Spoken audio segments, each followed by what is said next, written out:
doon sa may babae naglalakad. Doon ka kakaliwa. Kasi medyo hangin dyan. So tatry natin yung hangin. Alam ba, nag-traffic. Yan na. Sir.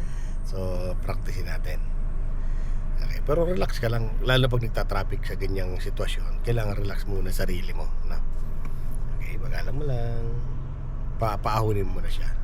Apply ka ng konting gas. Apply ng gas. Sige pa. Gas pa. Yun. Okay. Then stop ka dito. Yan. Halimbawa, ganyan. Apak ng brake. Diba ganyan? Medyo na-encounter mo to. Traffic. Isipin mo may sakyan sa likod. Isipin mo may sakyan sa unahan. So kung ang gagawin mo dyan, i-relax mo sarili mo. Huwag mong papanik. Kasi pag nagpanik ka na, mamamatay yung makina mo na. Ano, so possible wala ka na maisip na magandang ano niya. Kasi bago pa lang. Pero pag sanay ka na, wala problema na. No? Gawin mo ganito. I-first gear. Naka-first gear na ba? Tapos, huwag mo alisin muna yung brake. Halimbawa, ganyan. Subukan mo, alisin mo yung brake. Di ba? Na-atras, ano? So, para hindi umatras yan, so, mag-baiting ka muna para yun ang gagawin natin pang-brake, ano? So, baiting mo siya. Yan ang step by step niyan. Yan. Baiting. Yan. Pag ramdam mo na nakagat siya, ayan. Tanggal yung brake mo. Tanggal yung brake mo. Yan. Sige, tanggalin mo. Pag na-atras, pabait ka pa ng konti. Yan. Tanggal yung brake mo. Di ba tumigil siya? Tanggal yung brake mo. Di ba? So, tumigil. So, ganyan lang. Diyan lang yung clutch mo. Ngayon, pag gusto patakbuhin, magas ka ngayon. Sige, magas ka. 2,000 RPM.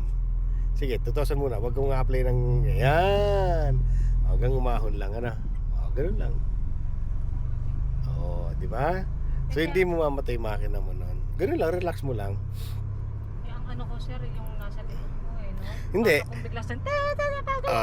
Kaya yun nga iiwasan mo. Yung matakot, maratel. Pabayaan mo siya. Kasi pag ang attention mo na sa kanya, yung paa mo, hindi na alam kung ano gagawin, nangangatal-ngatal. Correct, sir. Okay, so gawin natin ay umikot kita sa kaliwa. Magpa-park naman tayo. Saan, sir? Dito ulit? Apo. Pag-alam mo lang, lubog mo ng clutch mo, apak ng konting brake. Yan.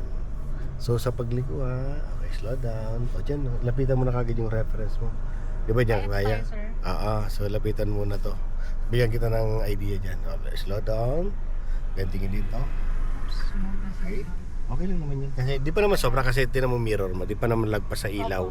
No, kasi yung reference mo Yan, tingin ka mo dito. So wala. So ngayon, patakboy mo sakyan mo, papunta naman di sa kanan. Ano? Sige, paggalawin mo sakyan mo, tanggal yung brake mo. Tingin ka dito tanggal. Okay. Siyempre, kailangan makita mo yung atasan mo.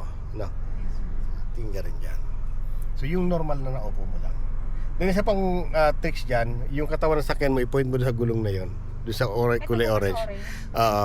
Hindi pa yan yung atrasan mo. Isa pa, banti ka pa ng konti. Ayan ayan yung atrasan mo. Ayun, lagay mo sa reverse. Yan, then lagay sa reverse. Siyempre, yung gulong mo, ilalapit mo ngayon dito sa atrasan mo sa Innova. So, kaya pag medyo malayo yung sasakyan, itodo mo yung manibela mo hanggang lumapit yung Yan. Tapos dito silip ka rin. Ayan dito pumasok na dito. Sige. Tingnan mo dyan kung nasikip. Pag medyo nasikip na dyan, balik mo to sa gitna. Ayan. Gitna mo. Hanggang gitna. Isa pa. Yan. Okay? Ayan. Na-late lang konti. So, gitna lang mo naman manibela mo So, lapitan mo yung guhit, yung yun. Yan, ito, lapitan mo ito. Yan, lapit-lapit. Sige. Yan, pag malapit ka na, sabay kakabig ka ng konting kaliwa para pumantay lang tayo. Yan Sige lang, hanggang pumantay, atras. Yan, diba? Pumantay na, gitna. Then, hanggang mag-gano lang sa stopper. Yeah, ganun lang, Okay, so neutral. So, gawin ulit natin maya-maya. Na,